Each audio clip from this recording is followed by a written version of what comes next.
Good morning, good morning, good morning. It's good to have you back. You've checked into Sea Change Radio. Today is Thursday, September 16th, 2021. And I'm so happy that you're here with us today. No guest today, just me, but we're going to have a good time. We got some music lined up, we got some fun lined up, and yeah, we're just going to talk a little bit.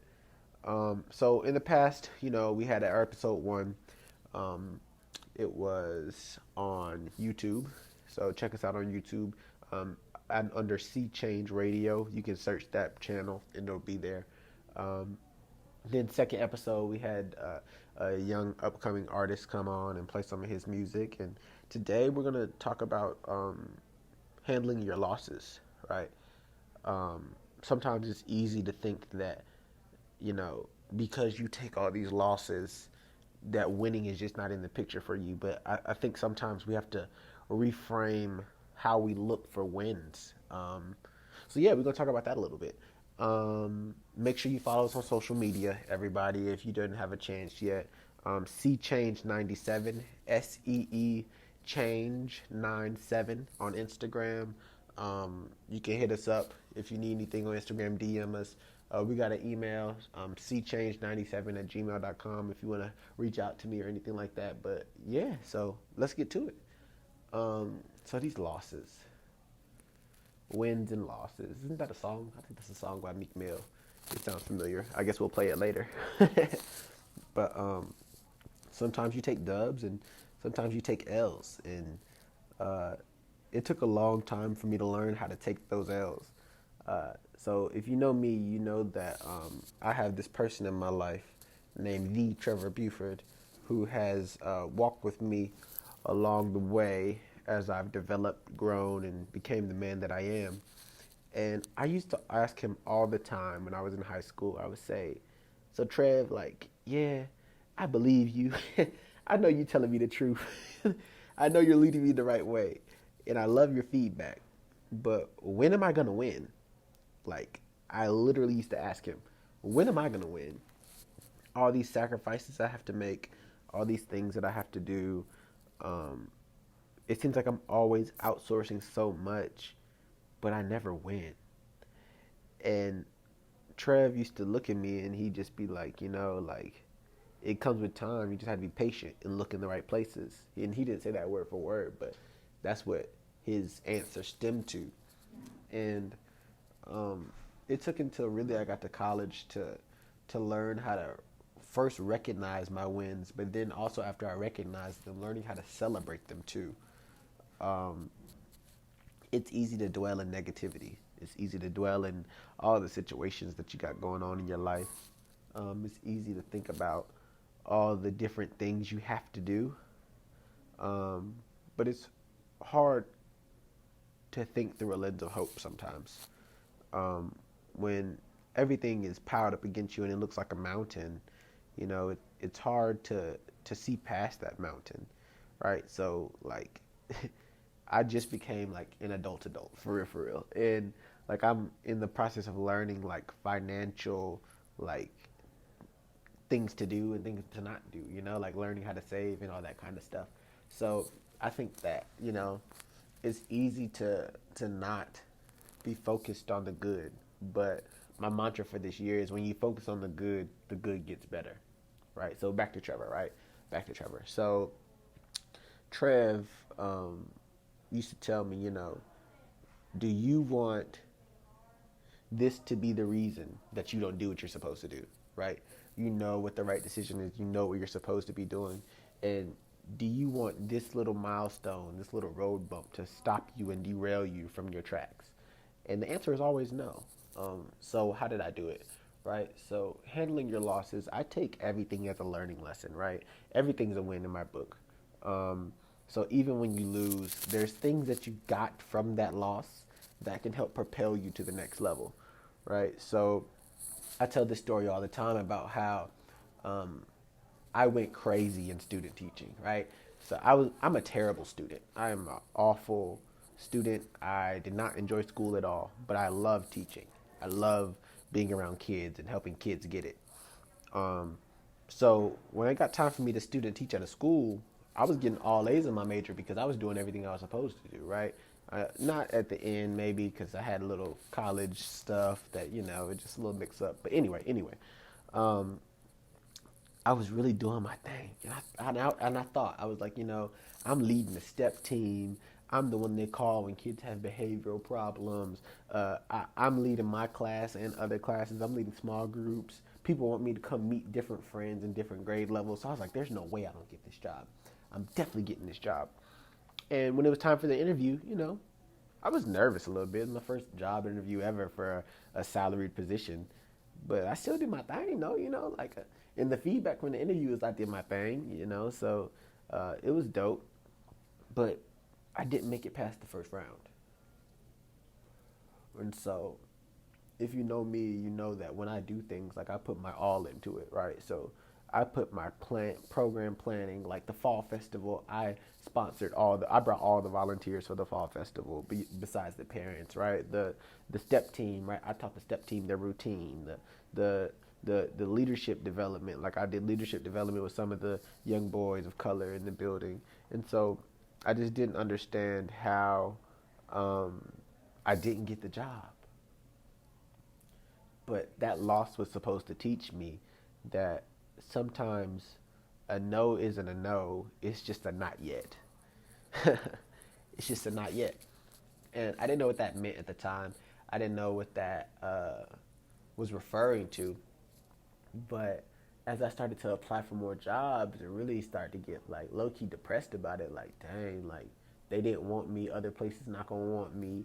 I don't know what to do, cause like I'm already like I'm a lot. So like me being a lot, like I understand that I have to go places where they accept people for who they are and not places where they try to make people be this ideal stiff teacher that they want, or pretty much like a I don't want to say prison guard, but like super strict, super structured place.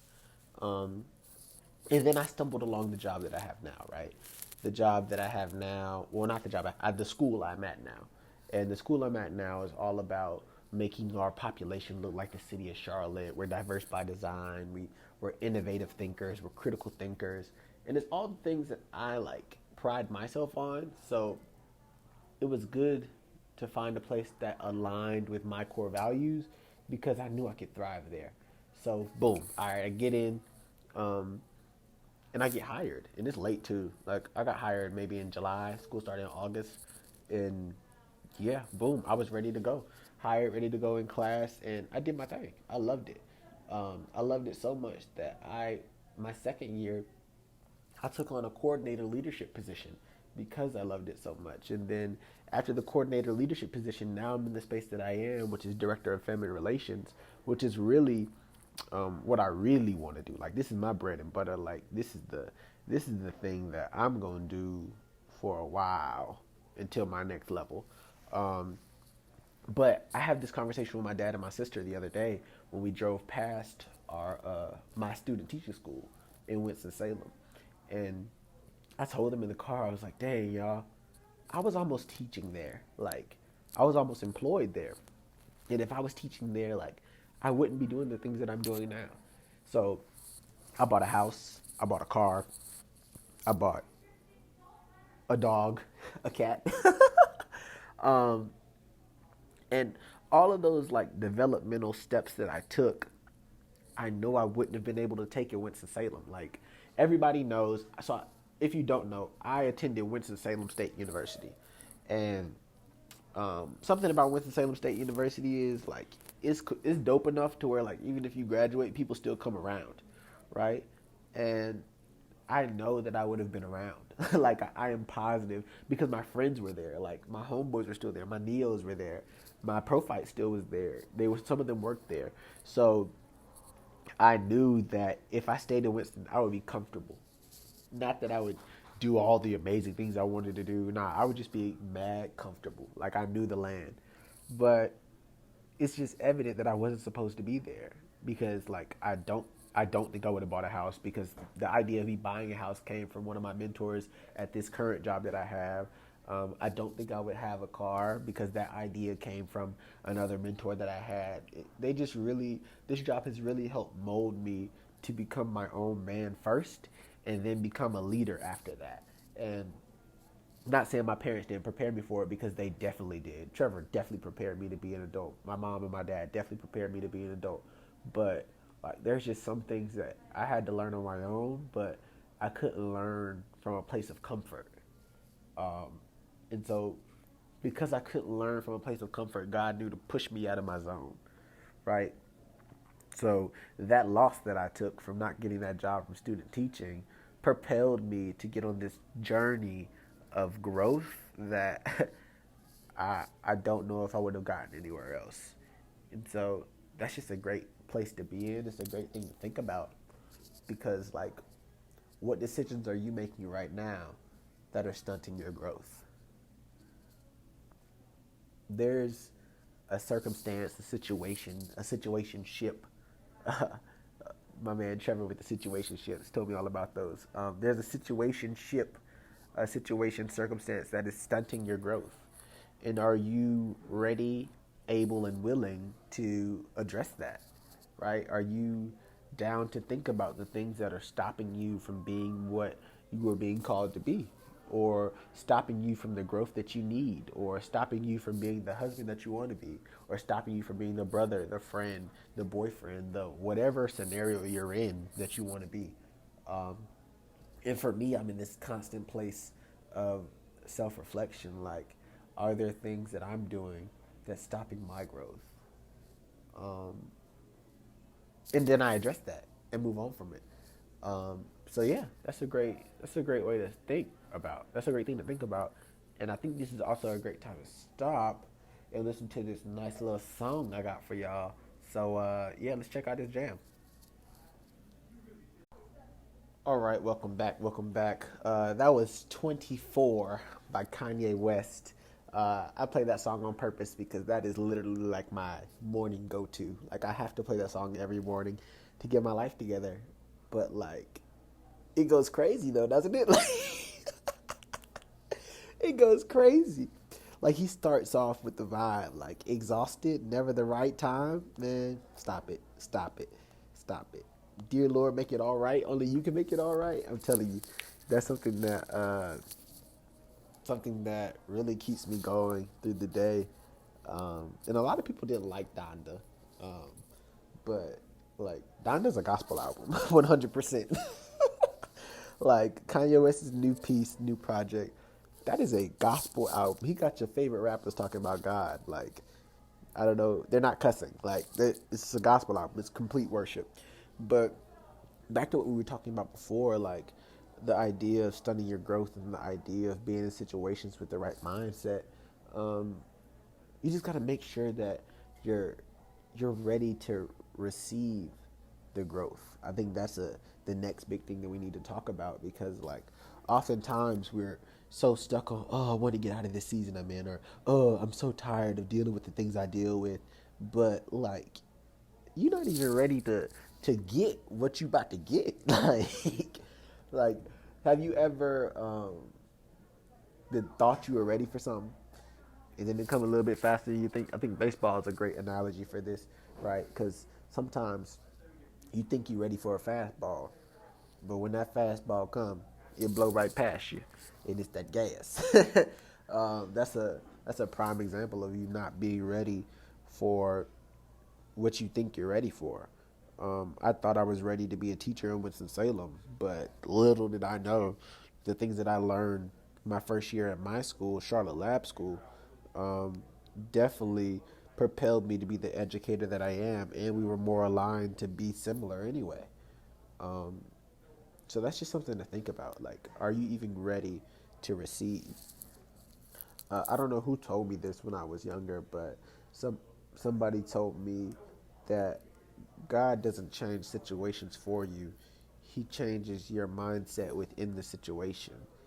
Um, so that means that, like, you waiting for your knight in shining armor to come swoop you up and take you far, far away isn't necessarily a reality, right? And so, like, maybe that's a thing for some people, but like, for other people, like, you have to literally shift your thought process to be able to thrive and survive in the situations you're in, to then get out of them.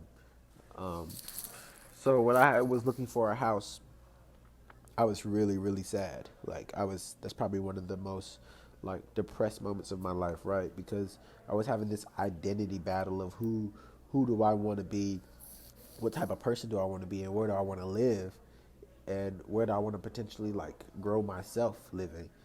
And it was really hard for me because like I was at that point where I didn't want to listen to my parents no more, and like it gets to that point where you don't want to do that. Like I want to be my own person. I was tired of like hearing ideas that weren't my own that were impacting my life. So I was just like, you know what, I'm gonna do my own thing. And like I struggled for a very long time. Anybody that's been to my apartment, they know that I never hung up anything on the walls. I uh, I left all of my pictures, my frames, my decorations and stuff. I left them on the ground beside my fireplace. And people would come and say, Devin, why is this on the ground beside your fireplace?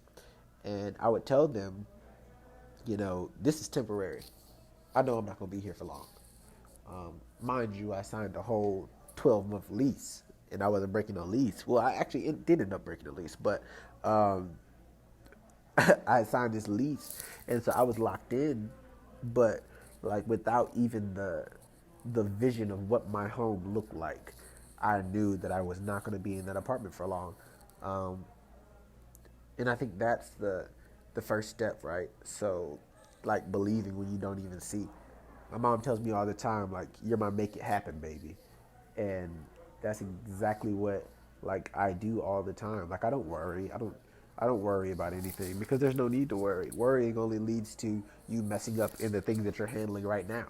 What are you worrying about? If it's gonna happen, it's gonna happen, right? You got to deal the cards that you're dealt, and that means if you're handed a hand that's a bunch of bad cards, you got to figure out how to make those cards work. And I think that's where the make it happen comes in. Like I'm in a constant place of figuring out how I can make things work, no matter the circumstance, no matter how it looks, or no matter what pieces I have to the puzzle. At the end of the day, it's still a puzzle. So that's just something to always remember. And then, of course, like the pandemic and things like amplified everybody's stress, everybody's situations that they had going on, and people lost a lot. People lost a lot, and people gained a lot. It just depends on how you look at it. But I definitely like lost a lot, and I tell people all the time the thing that I lost the most during the pandemic was the idea of not having to care about anybody else around me. Um, so I think that time alone really like prompted me to be this person that has to be selfless. Like I don't have the choice but to be selfless, because this virus, you can literally spread it to anyone at any moment, and that could be like the walk to their death. Like you don't have the option to be selfish anymore. So like wear your mask, get the vaccine, be safe or whatever. So that was a no brainer for me. But also like I was blessed to always have everything I ever needed. And I know that people are not as blessed as me. So the first day, right, we had a student versus staff basketball game. And then a week later, we went home for 2 weeks, what we thought was 2 weeks for quarantine for coronavirus. And that 2 weeks turned into the rest of the school year. And that first day, literally the first day we got the news that we would be remote, I was at a conference for Profound Gentlemen. And at this conference, I knew that I had to do something, right? I knew that I had families that weren't going to be able to eat because it's a sad fact that some kids only eat at school. Like, and it's more kids than you think, right?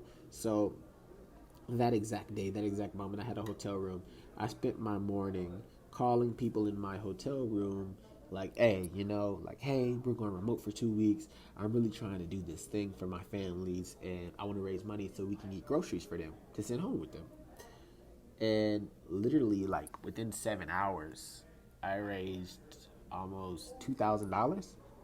Um, so yeah, in 7 hours, and that's just friends and family. Like that wasn't a Facebook post. That wasn't a GoFundMe. That wasn't a anything. Like I was calling people in my circle, calling my family members that I know I can trust and saying, hey, this is something that I want to do for our families. Can you help me? And everybody said yes. So I called my principal, Ricky, and we go to Sam's Club. We're going to Sam's Club, and I'm like, bro, like we might need another car because we literally created a pantry on our own right now. Um, and it's crazy that I'm even bringing up the pantry because right now, students are outside my office packing food to go home this week with kids. So every bi-weekly, I try to send food home, grocery items home with families. Um, and it's like surreal to even think about. Like I have young people involved in like packaging meals for people in need, and that's just like a great place to be. So like wow, the pandemic did a lot of negativity, right? The lens that I chose to look at and chose to focus in the pandemic was from this lens of really helping people and making sure that everybody around me had what they needed. Because, like I promise you, I'm gonna get what I need. Like I'm a grind to get mine. Like I'm not even worried about it at all. So, yeah, I just want you to focus on having the right mindset to get what you need and to help others get what they need. Um, so I hope you enjoyed our show today. We'll be back after this last song. And yeah, have a great rest of your day. See you next Thursday for Sea Change Radio. Make sure you check out our YouTube channel, our Instagram. You can follow us on Instagram at SEE Change 97. So talk to you later. See you after this song. All right, welcome back. And that song was Lord, I Need You by Kanye West. It's also off of Donda. Told y'all, totally a gospel album, 100%. Hey, but he rapping though, for real. But thank you so much for joining us today. We'll see you next week. Yeah, and make sure you follow us on Instagram at SeeChange97. That's SEE Change 97. See you next time. Bye.